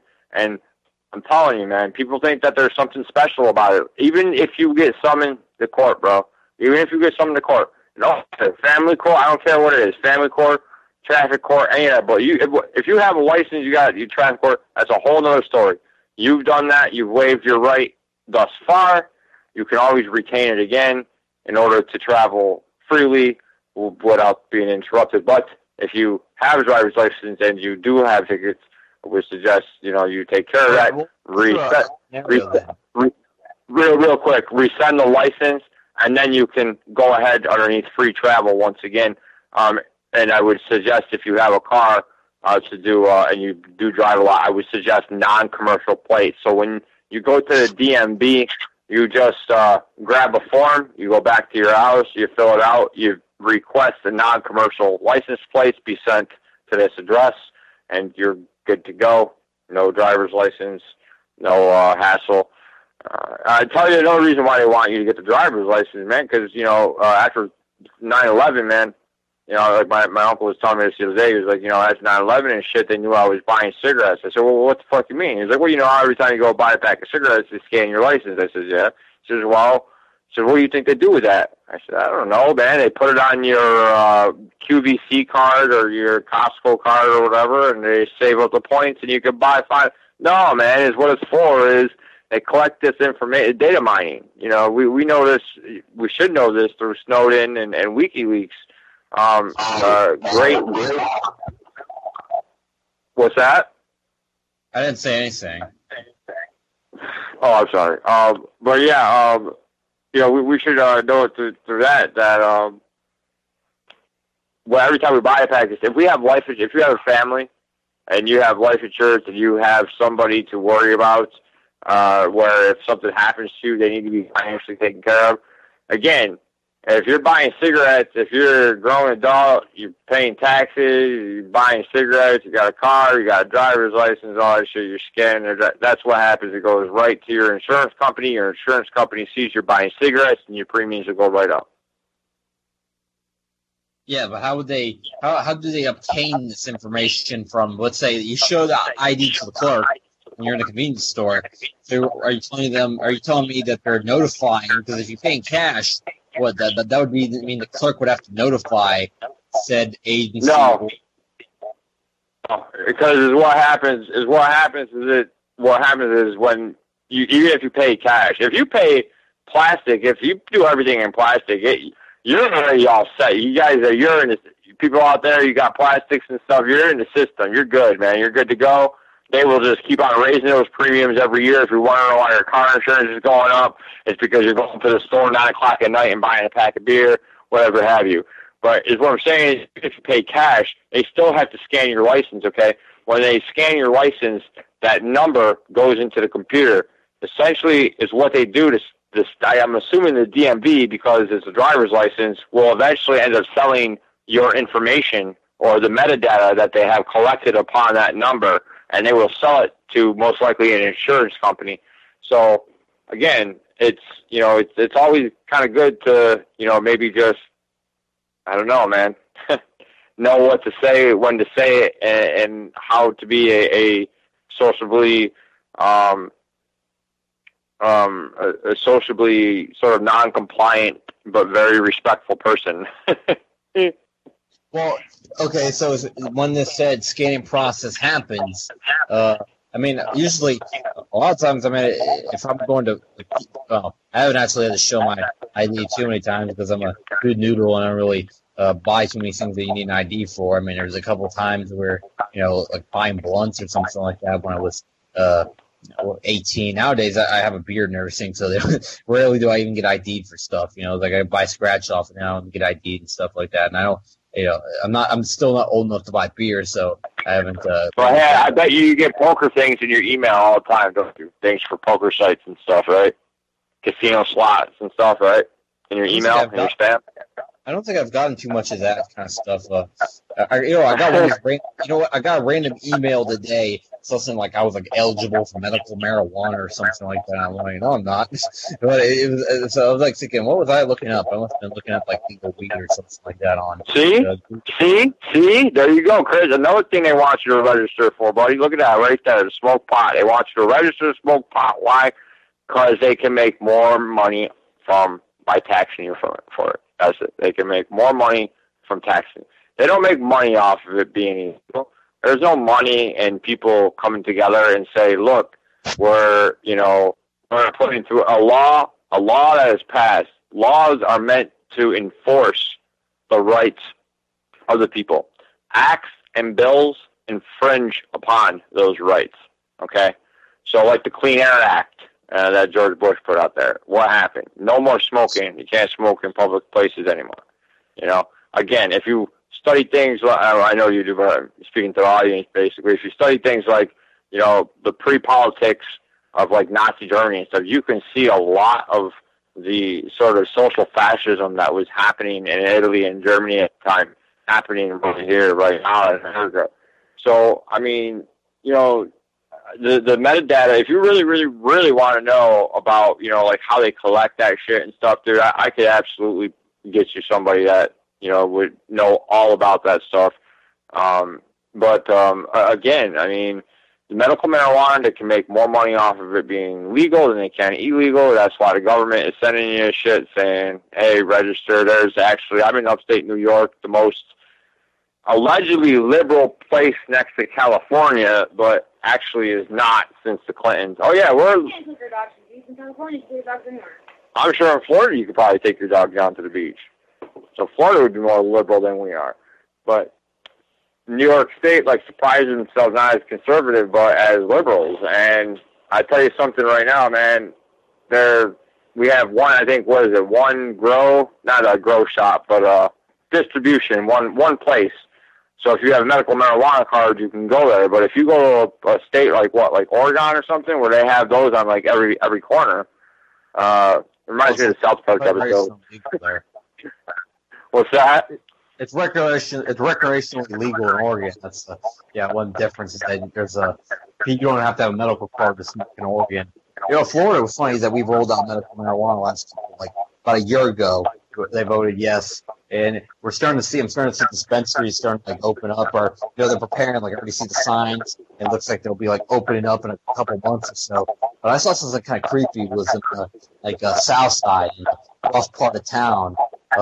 Here in St. Petersburg. I was yesterday. We were jonesing for some food because the hurricane hit, and we didn't have power as of yesterday, so we still had to go find something to go to a restaurant or something because we didn't have any way to cook besides using a redneck grill that we have out back. What I mean by redneck grill, it's probably not safe for consumption, but. Anyways, I see this place in the south side, and it says, "Oh, cool! Look at that! It's a dispensary going to be open." But next to it, casket shop. I'm like, isn't that creepy? It's like what was it? What was it next? Coffins. Where you buy caskets. Oh my God! Really? That's fucking hilarious, dude. Reminds me of the old West. It's funny, right? Like Gunsmoke or something. Think about this. Is you're gonna have these dying people. They're going in there. A lot of these people are terminal. Oh, that's horrible. Yeah, that's horrible. Cancer and stuff, and they have to be reminded that they're gonna die soon because they're going in to get their medical marijuana. It's like, hey, look, buy a casket because you're gonna be, you got that, stage 4 cancer, and you're probably not gonna make it. Here you go. Even though marijuana can do some serious wonders. People that have thought they were gonna die have took medical marijuana and lived. I mean, it's right. Crazy some of the stuff that they. Well, that's because the tetrachromes in the CBD and when it's heated and it's mixed to a certain temperature, it actually will break down cancer cells. I mean, we all have cancer cells in our body, every single one of us. If there is a disease or a sickness or a cancer out there, we all have it in our body. We naturally have cancer cells. Is what happens is carcinogenic material from the outside, non-organic material that are cancerous that gets inside of our body. And essentially because most of them are genetically modified to at least some point, even if it is smoke coming out of a smokestack, it's modified to a point in which our cancer cells will not recognize it as an invading carcinogenic substance, organic substance. So what it will do is it will leave it alone and it won't act. That's why we have cancer cells, is to repel carcinogenic materials. And when you have organic or, if you have organic or essentially bioorganic carcinogenic material or anything, something that could, mess with your thyroid or anything like that, you're going to feel the effects. Like the polio vaccine. I mean, how many people had to die from the polio vaccine before it actually started working? You had at least 10 years of people dying off before it started to work. You had a whole generation gone before it was, immutable. So, wait, are you saying, cancer cells is what happens, when you have any kind of carcinogenic, abnormalities that into the cells. Yeah, well, what did you say? You said, I'm sorry, my phone was breaking up. You said you're asking me. Well, yeah. So it's more. Well, it's just it's naturally what happens every time that every time your cells are coming in contact with carcinogenic bacteria, like we're constantly exposed to plastics of all kinds, even into our food. H1N1, AV1, avian flu. See, it's one that has like the -1 next to it, or H1, N1. Swine flu, yeah. Right. When everybody was about that. Right. Well, what I'm saying, though, is we have that in our body, all right? We have that biology in our body already, and we have the immunity to fight that. Is what happens is when our body, when that comes in contact with an outside source, that is, again, it's sort of a non-organic material because it's biologically modified or genetically modified, I guess you could say. It's a biological material that is genetically modified, and that organism, when it gets into our body, can take over, and it does so to the bronchial sac. 90% of anything that you're going to get sick from, as far as the virus goes, is going to be to the bronchial sacs. It's going to be lungs. 90% of it's going to be held. You know, so you know, you can just, dude, you go right on. It's called homeogenetics or homeogenes, genes that are to the Homo sapien, they're to the person. The biological. Well, you know what's weird about sick about what's going on right now with the whole is people argue, you know, the majority of stuff that you'll get sick from is through lungs and stuff nowadays, but it seems like nowadays nowadays it's kind of different. You know, it's like it's a lot of this. You know, what's really becoming a problem in Florida and like warmer environments, I think, is that we're starting to get all these like skin infections and crap. And now we're starting to get these super bugs. You know, like MRSA on steroids are starting to form. It's weird how, you know, modern medicine is ultimately going to falter. You know, there's no like real solution because they keep, you know, trying. I was like, oh yeah, we'll have another antibiotic, and ultimately, it's more resistant. You're right. So you're correct. Yeah. Yep. You said MRSA, right? Yeah, it's been getting worse. Like now they're getting like more, you know, it went from MRSA to like ultra MRSA, you know, super ultra fucking MRSA on steroids. You know, that's stuff that. Oh wow, dude! Yeah, I didn't know that, man. That. See what I mean? That you're saying that MRSA has progressed to the next stage. Is that what you're saying? Correct? Well, it's what's happening in Florida now, yeah, is that it's no longer just MRSA. Now people are getting, like, worse versions of it. You know, they're getting, like, wow. It's now gotten resistance. There's now, and they're worried that eventually one day the antibiotics are not going to have an answer. They're just going to be, like, stump. That's what modern medicine ultimately is really doing, is that a lot of times these, like, viruses and bacteria, well, not viruses because they can't really adapt, but bacteria, they can adapt. You know, they're ultimately...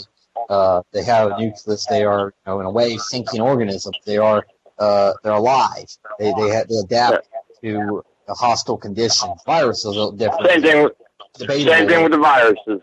Same thing with the viruses, brother. Same thing with the viruses. They'll adapt right to the system because they're built for the system. If you were to come in contact with swine flu right now, know that your genetics have it lays dormant in your system, so it can fight off that organic material. It's when we synthesize, like, I'll give you an example, like hydrocodones and, what is it, like Percocet? Like hydrocodone comes from, they actually need to have the raw material, the raw plant to make that. I think the opposite of that would be synthesized. So I guess is what we're saying is, you're saying, like, synthesized, bacteria, correct? Is that what you're saying, essentially? That sounds like what MRSA would be. Oh yes, it's well, you know, there's for MRSA, you know, just standard has just multiple, you know, they have antibiotics that can deal with that, but now it's gotten resistance to the antibiotics that are usually prescribed for it. You know, stuff like penicillin, your basic stuff is no longer, you know, really doing the trick for some of these adapted strains that are found in Florida. And here's the problem with Florida is that we have a couple things that are not great for bacteria. You know, when talk about they're great for bacteria themselves, but not great for us humans having to deal with them. Is that we have very hot weather. You know, it's almost like a petri dish. You know, and humid. So these things can grow. You know, it's like the worst thing you want to be is that if you're ever exposed to a bacteria or virus is to be in extreme heat because it just might as well have been. What? You know, you're right. You're correct. That's funny. I was sitting there thinking like swamps and muggy. You're right, man. Shit does breed in that shit, man. And why do you think they test shit like Ebola in North Africa? Well, yeah, you know, it's same the same reason. concept. It's the same. It's extreme heat, and it's a very similar climate actually to Florida. You know, North Africa, Libya, and actually it's even worse. It's hotter in Libya than it is in Florida. I mean, the hottest temperature ever recorded is believed to have been recorded in Libya. I think it was 137 one day over in some Libyan town. Yeah, recently? Yeah, man, that's fucking hot. God, that's like the gates of hell opening. 137 degrees, dude. They're not even used to that type of temperature. Well, it's funny you mention is that now these cities over there in the Middle East and stuff are starting to get, you know, there definitely seems to be some kind of, you know, some people deny that there's some kind of change in the environment that's going on, but definitely if you look at the Middle East, they went from hospitable, now they're going into unhospitable weather. There's people like over in Iran, there's cities that are they have heat indexes of over 160 degrees, you know, factor in humidity, it feels like over 160 degrees. They have Are you cities. 160 degrees, dude? Come on, are you serious? I gotta look at it. That's crazy, dude. For real? It's happening. Yeah, they How are the the fuck? Emirates. I can do it. Yeah, exactly. How do like things that like that are combustible, like not explode? Like, you know what I mean? Like that is absolutely insane. Like a few things, real quick. For the bacteria, the synthesized bacteria, and like the Ebola and shit like that. Look up. I know it sounds cheesy, but USA Today. There's these two people, great authors. I know them. They did an article about U.S. biolabs. Look it up. All right. The way that you ever see like a biolab that's assembled real quick or whatever, what happened in Africa with the whole Ebola thing was when they were doing tests of it, is what was happening is they were taking the air ducts that they use to analyze bacteria and viruses, and they were taking the air ducts, and the dismantlement team, when they were disassembling it, they were washing it. When they, of course they're in biolab 3 suits and stuff like that, but when they're washing it, they were allowing the runoff water to not be contained, therefore contaminating anything where the runoff happened. I had a friend in Sierra Leone. He calls me. He says, "Brandon, what's happening to my country?" I come home. They tell me there's Ebola everywhere. I said, "Do you see? So you see like Red and Blue Cross tents and like Ebola vaccine places and stuff?" He said, "No, I think everybody's on strike. I think that's why they say it." I said, that's a good possibility, because that's what they do over there. They have, the mine. Jews have the mine of the diamonds. England has a mine in the gold. You know what I mean? England has a mine in the gold, and look at the French. French has been. Why do they speak French in North Africa? But 176 degrees, dude. I could not. I think Arizona is condescending to man's arrogance. I think that, I saw that the heat index is in 160s in some of these countries in summer, which, that's factoring in humidity, which is really what matters because, as a Floridian, I can tell you I would prefer probably the Arizona heat of 105, 110 compared to our humid 95, because a lot of times the heat index will be 120, and stuff like that. Ridiculous numbers here in Florida. Just it's the kind of stuff that 5 minutes outside, 10 minutes outside, you might faint if you weren't in the best physical condition. And, they're getting like 160 over there, stuff approaching 170 degrees for heat index, actual temperature maybe 125 and stuff like that, but 100% humidity, it's so oppressive. It's the kind of, it's the kind of heat that it feels like you're breathing in soup water or something like that. It's like breathing in pure chowder or something like that. Probably, considering, I'm not going to stereotype, but I know that in that part of the world, they don't really bathe as much as Americans do. It probably smells not much better than a bunch of rotting plants, something like that. But I don't know. I mean, I'm sure their hygienic habits are maybe a little bit different than ours. I know in Montreal they take French baths over there and douse themselves with cologne, so I wouldn't doubt it. But again, yesterday when I was on FTW, they were talking about how wacky the storms are and HAARP and all that. And man, you know how far back we go and how long I've been saying, dude, look at the defunct HAARP station in Alaska. I mean, these people are pumping 100 trillion watts of ELF, extreme low frequency. So you're talking about microwave radiation, essentially, going into the upper ionosphere. When you have something, whether you want to look at it as being heated or pressure being pushed up against that atmosphere or whatever have you, if you were to take a lighter and you were to hold it to hard plastic, that hard plastic would not melt, it would bubble. So you got to figure if we really wanted to dismantle Iran, and we've been working at it for, I don't know what, since 1945, 1950, 1954 or something like that. The Ayatollah, the Shah.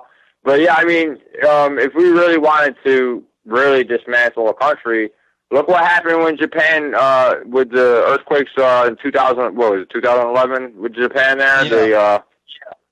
Right. Well, look what happened with them. They said, yeah, we'll host the international,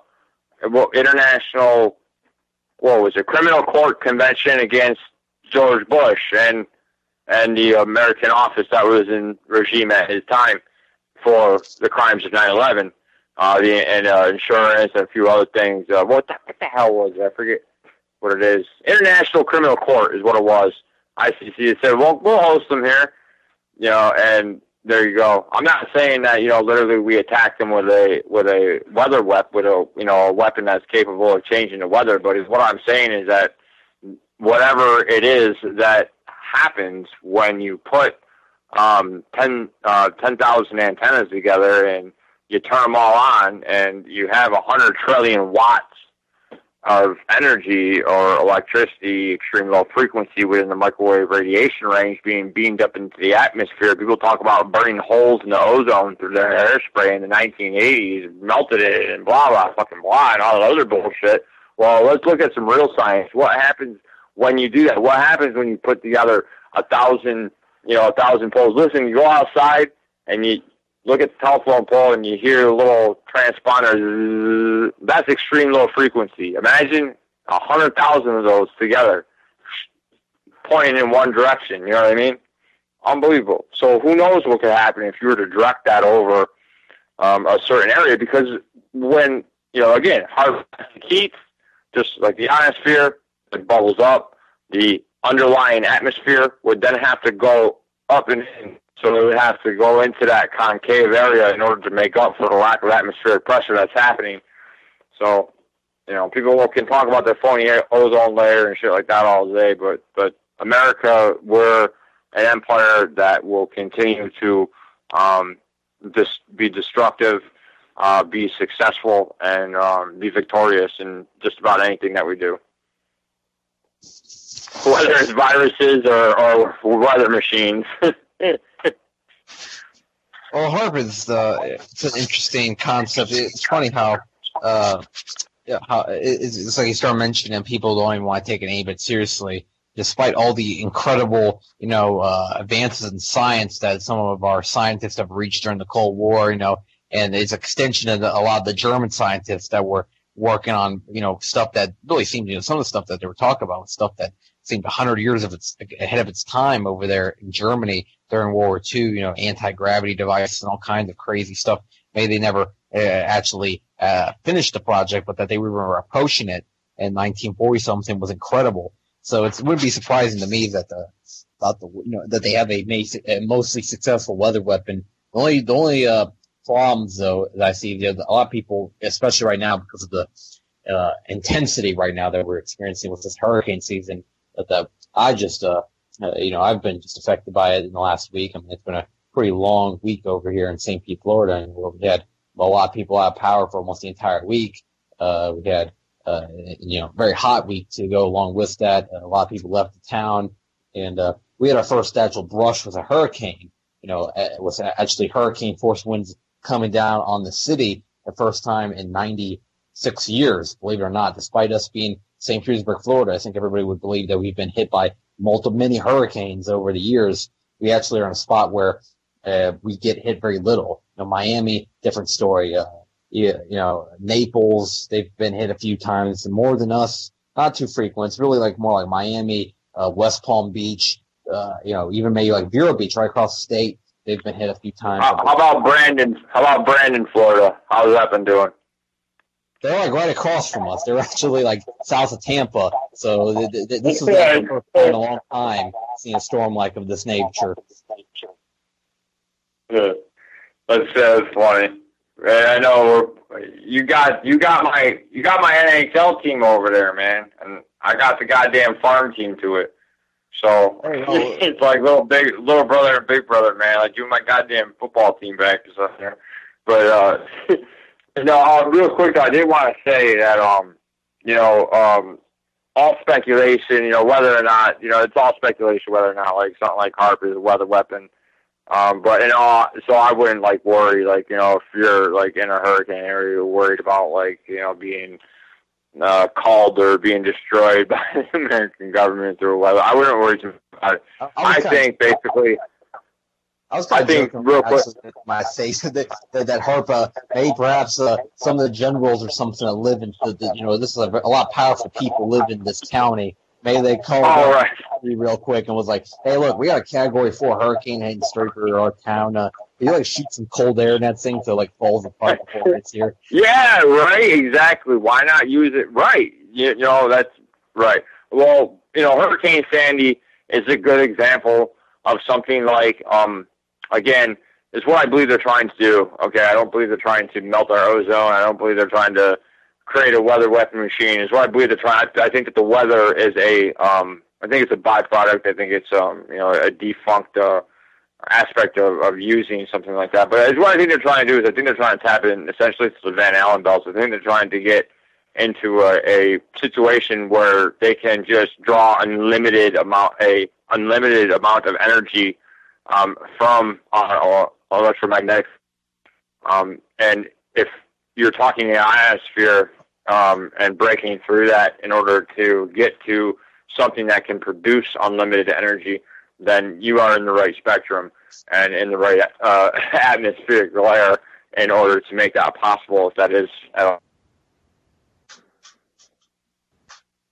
And, you know, you never know that they could, you know, they could know that, you know, hey, when they turn it on and they attempt to do that, if that is so, in fact, what they are trying to do, draw unlimited power source from, you know, our electromagnetic sphere or the Van Allen belts, if they are trying to do something like that by breaching the ionosphere. And then you have to understand that even if it is a byproduct of that, it's, you know, something that was unintended. If it's something that can be controlled, or if there is a possibility that it can be controlled, they will control it and they will use it. I cannot imagine that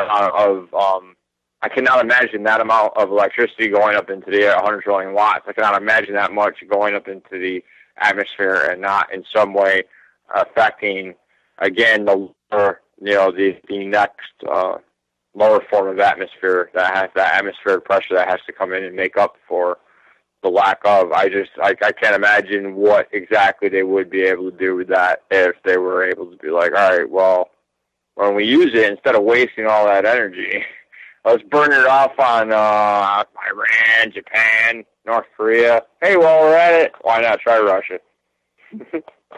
Well, you know, it's funny, you know, talk about hurricanes and all that. You know, Russia had a very unusual situation. You know, when you think of hurricanes, you think of Cuba, you think Florida, you think maybe the Carolinas even, but you don't really think of Russia, which is what they called it. They called it a hurricane up there, and like Moscow formed like over their town and brought like 75, like almost hurricane force winds, I believe, into their town, like out of nowhere too, and like, you know. It didn't look like too much rain, just like incredible winds, you know, like you'd see maybe a Category 1 hurricane or something like that, to Moscow over the summer. It was like just a couple months ago. You know, you can look it up with an RT because, of course, that was Moscow. They were going to cover that, but it was pretty unusual. And, you know, there was some people speculating, like, yeah, that looked like HAARP. I mean, you know, usually hurricanes, they have to form over hot water. And maybe they were just calling it that. Maybe it was an actual, you know, cyclone that spun up or anything like that, but it was a very strong storm. But usually a hurricane has to be over hot water. Usually they're over land and Pacific Ocean. This thing just forms over Russia pretty much, and it apparently caused quite a bit of damage inside of Moscow because, you know, they're not really built for, you know, storms like that. Yeah. They're more worried about, like, you know, 5 feet of snow or something like that in winter. That's what they're used to. They're not really used to. Oh, they love 5 feet of snow. What are you kidding me? They killed off the whole German army in 5 feet of snow. They thrive in that shit. But yeah, something like a hurricane wind would definitely throw them off their keister. I know that you are correct that, you know, hurricanes do need warm water to form, and they will not form over land. Hurricanes need warm water to thrive. That's why the Frankenstorm of Hurricane Sandy was very interesting to me, because of how far inland it was allowed to ride up the coast before it ultimately hit upstate New York. And, you know, New York State. I'm not sure if it hit upstate. I mean, we definitely had residuals from it, but we didn't get hit as bad as like Long Island did and lower New York. But the way that the same thing with Katrina, man. Like the precipitation over land should be very quick. I mean, the canal is enough to part El Nino and El Niña waters from forming in the Gulf to create massive hurricanes like Katrina. So it is, it's always possible with windstorms and shit, man. You see, like, Saudi Arabia sometimes, man, they're just straight blocked out with sand. They got the sandstorms that come in. It's like for fucking days and shit. I feel like I'm in a Star Wars movie walking around like Tatooine or some shit. Yeah. It would be a lot cooler, though. Saudi Arabia was anything like Tatooine, and as boring as that place in Star Wars, I still think it would probably be more interesting than Saudi Arabia itself. I don't know. I'm not going to be too much of a critic on culture, but come on, that place is pretty effed up. I mean, you got women covered head to toe. You got no you break any kind of law, you get like stoned over there. I mean, it's like the most backwards country, but yet our government backs it. I don't even know what their men do there, honestly. Because isn't that like that's like a whole, that's what being a man is, you know, you do your thing, you check out chicks, that kind of thing, you know. What their guys do when they're in their 20s and teens is like, oh, look at that, I can sense the nice size over her, under her burqa. You know, it's like, anyways, if they get caught doing that, they probably get in trouble. Sorry, that was unrelated, but it's just, I thought I brought a little. You're good, man. You're good. It is. A note of observation. I really feel bad for people like born there. For people that move there, you know what they're getting into. Like, over there and teach English. I had an English teacher that she did just that with Ola. I think is that a woman going to go teach. You know, it's funny, but women are what they demand to teach practically. Even though that they treat women like under goats in that country, they still want them teaching. That's a role that's like reserved. They don't really like men teaching children there. I wonder if Iran produced as much oil and as much privilege to the United States as Saudi Arabia did, if we would take it in the ass for them as well. Well, they were pretty. I mean, they covered up a lot of their crimes under the Shah back in the 1950s, 60s, and 70s. Yeah. I mean, yeah, I think what's different about the Shah, though, compared to Saudi Arabia, is that unlike Saudi Arabia, social code, like what social liberalization of the country is actually very Western under the Shah, and still is relatively Western compared to Saudi Arabia. They wear a headdress, but they're not. Well, that's them, man. They love it. Them bitches love being told what to do and shit, man. Trust me. I know. They do. You think I'm lying? Those people, that's their culture. That's how they are. That is their race. That is their livelihood. That is their, again. I don't think that's really that region in general, because, for example, like I said, in Saudi Arabia, women are so oppressed, but however, you go to Syria, and they're, just until the Civil War, of course, happened, women lived a very normal life and dressed Western. You look at like Assad's wife, and she's dressed in Western clothes, and it's representative of many of the women in Syria. They were actually allowed to wear bikinis at the beach. Imagine. Okay. Yeah, I understand. Yeah, I'm sorry. I understand what you're saying. Yeah, I'm sorry. Go ahead. I get it. They're actually very close, within a couple hundred miles of each other. I think ultimately, it's funny is that a lot of people try to point at the Quran as a reason why they're like that. Why Saudi Arabia, and some of the other countries like Bahrain or Qatar, where women are not treated very fairly, or by very fairly, like I said, some of these countries like under a goat. But is the Quran actually says correct? And men are treated. Women or men are like two teeth on a comb. So 100% equal is what the Quran was trying to say. Right, correct. You're correct. But hold on a second. Check this out, right? You're correct. And I'm not about to pull up no fucking, anti-Islam bullshit. But what I will say straight up is that the difference between a Muslim and an Islam, somebody who is Islamic, okay? Muslims do exactly what you just did. It says right there that we're to be treated as equals. They read the word. They do not interpret the word. That is the difference between an Islamic fundamentalist and a Muslim. An Islamic person, they take the text like a Catholic does, and they interpret it as they see fit, and they execute it to their will. That is the difference between a Muslim who reads the Quran and an Islamic fascist who reads the Quran. You know what I mean? You know, is that you have people like the Catholic Church.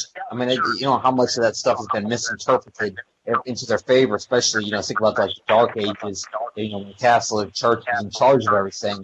How much of that stuff, you know, goes directly against what they were installing in Europe, you know, they brought to Europe.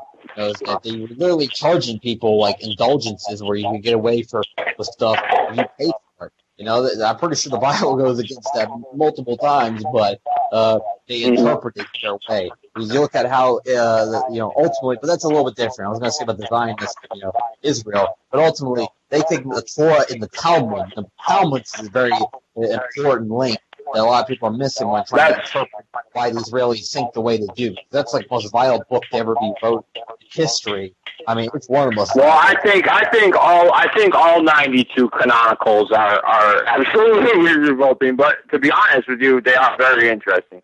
The Talmud is a very, very, very small portion of the 92 canonicals of, you know, Hebrew literature, however you would want to know. See, I know that the people who are the Semitic people of Ethiopia, the real Jews, the real Semitic people, they have the first Church of Christ there and shit. You know what I mean? They are more, I think, more Christian now than they maybe are Jewish. And again, that is because we have allowed American hegemony to, for some reason, just stand back at the West Bank and get bombed. You had people on your show to testify to that as far as what we will allow this country to do to our military, our Navy, our Air Force, and our servicemen as well. So I think all in all, I mean, you know, you got a pretty good show, man. It's I don't know, dude. It sucks I've been gone for so long, man. And you got so many good points and stuff, man. I hope that you know, you don't take any more 2-year breaks, man. Go get that elite degree because you can do it. And you're the type of person that can not only be successful at it, but you're the type of person that can do it, be successful at it, and get out of that bitch and come back to us, normal, regular Joes, and say, look, this is so. Well, this 2-year break. I was talking about education. I didn't take a 2-year. I never took a break from radio. I've been on the radio for the entire. No, I was saying school. Well, yeah, cool. The school, college. Ultimately, how I see it, it's still a part of the system. All the way up. You know, it doesn't matter. You know, people. I think earlier talking about high school, trying to get out to going to college. Trying to do that, but college might be a little bit more, you know, not as controlled what is being put through there because it is private institutions a lot of times. But ultimately, a lot of the, you know, you look at instances. It's like any time that a teacher like speaks out against Israel at a university, they get in heavy trouble. I remember one at the University of Chicago, I believe, got in a huge amount of trouble for doing something like that. You know, they don't have freedom either. You know, teachers, in a way, sometimes they have more freedom. You know, teachers in a public school and a high school and stuff like that, because a lot of stuff is either, you know, forgotten about by the students, and it seems like a lot of times in a college setting, a lot more stuff's being recorded. You know, students have cameras on you, you know, during lectures and stuff like that. So anything you say is going to be, a lot of times they seem to really take what professors say a little bit more seriously. You know, high school teachers, they say stupid shit, and that's usually how a lot of times they'll be disregarded. You know, and I'd rather, as a teacher, have, you know, if I say something wrong, they just disregard it rather than my career be ruined over something like that, which has happened to professors, I believe. You know, it's very sad that it's came down to that, and that they even control, even in an academics, they control even the academics of America.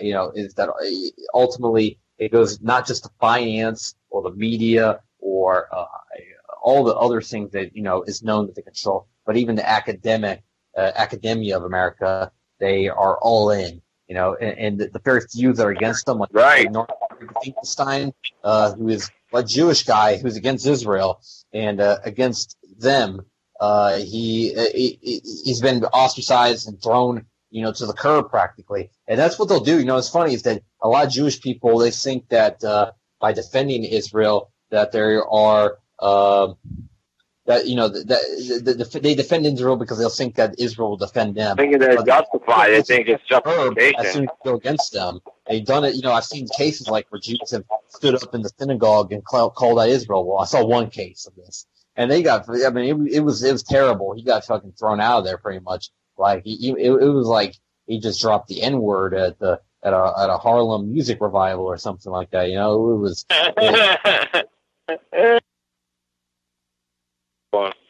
I just came up with that. That's a good one. That's fucking funny. You gotta send me the MP3 for this format so I can edit it and put it on the platforms out there. We put our shows on YouTube after the show. They take like 30 minutes. Oh, you do? Yeah, we do. We have a YouTube channel, UCY. So all our stuff that we do here at UCY gets uploaded to YouTube for the most part. So this will be on like about an hour or so, and it's actually for people. This all the listeners out there. It's a Voice Rebellion Radio. Just type it in. It should come up. It comes up automatically. I'm pretty sure. If not, just put in Voice Rebellion UCY, and then it was for sure come up after that. I don't know if I wanted to have in Voice Rebellion Radio. It comes up automatically. I don't know if it's like because I've searched it before. That's what comes up first. There's also some other things that have share our name, but we're soon. One day we'll be the number one. We'll be the most known Voice Rebellion Radio. I'll be a little personal sheet over here, but yeah, thanks, Brandon, by the way, for joining me. It kind of seems like a blast of the past. It seems like it kind of reminds me of Wednesday nights back in back to my sophomore year, where I'd be staying up I'd be like, oh man, I've been airing for 3 hours or 2.5 hours usually. I'd be about ready, and I'd have to get up at 6 in the morning the next day. But I'd be like, and I probably shouldn't get to sleep, but this is a lot of fun. Nowadays, I don't have to worry about that. But yeah, you're staying up late, getting better education than what you have to go to sleep and wake up tired to go and not learn. That's pretty much how I saw it back then. Yeah, it's like I believe. I forget what would be often my first class in the morning. That's funny. Is I know Spanish, so I'd be going to Spanish to be my first class in the morning. That's often what I look forward to, or that's what I had to look forward to the next morning. So it wasn't like really a class. It was just like we sit there, check out the cute Latin chicks, that kind of thing. Maybe flirt with them a little bit. It wasn't really much of a class. It was more just like we'll wake up and try not to be grouchy for the real class. That's all school. That's what school's about. It's public education. It's all about socialization. That's all it is, brother. Socialization. That's why. And real quick too, man. I wanted to again thank you for having me. My phone's about to die. I don't want to get cut off on anybody, but thank you and for having me, man, and for staying with me all these years as well. Just keeping in contact with me and letting me know that life doesn't suck as much as most people make it appear to be. And always being real with what the fuck you have to say. Also, big respect to UCY TV, man. How long they've been doing this for, and how correctly they've been doing it for. I mean, they should be about as big as RT News right now.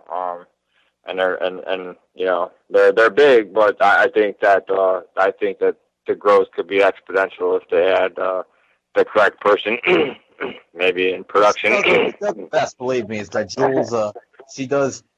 She has a big lot on her plate. I thank her for what she does. I mean, she's a great owner to the network, and honestly, there's a lot of trials that maybe some of the people that are not really in the network don't know that she has to go through and that we have to go through. It's not very easy running one of these stations without a lot of funding or no funding. She does it for ultimately. Yeah, there's no funding for this network. We don't do commercials and stuff like that. Like you might actually notice some of the other alternative media ones will have commercials. That's kind of like their MO. So we don't even do that.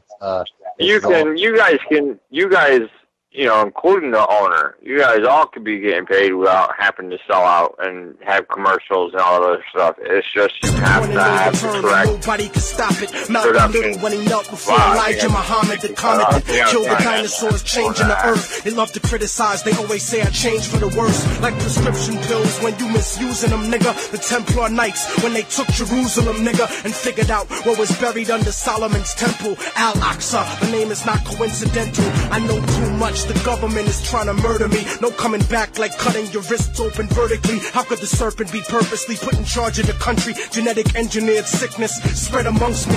My people are so hungry that they attack without reason, like a fucking dog ripping off the hand that feeds them. Immortal technique is treason to the Patriot Act. So come and get me, motherfucker, cause I'm not coming back. This is the point from which I can never return. And if I can't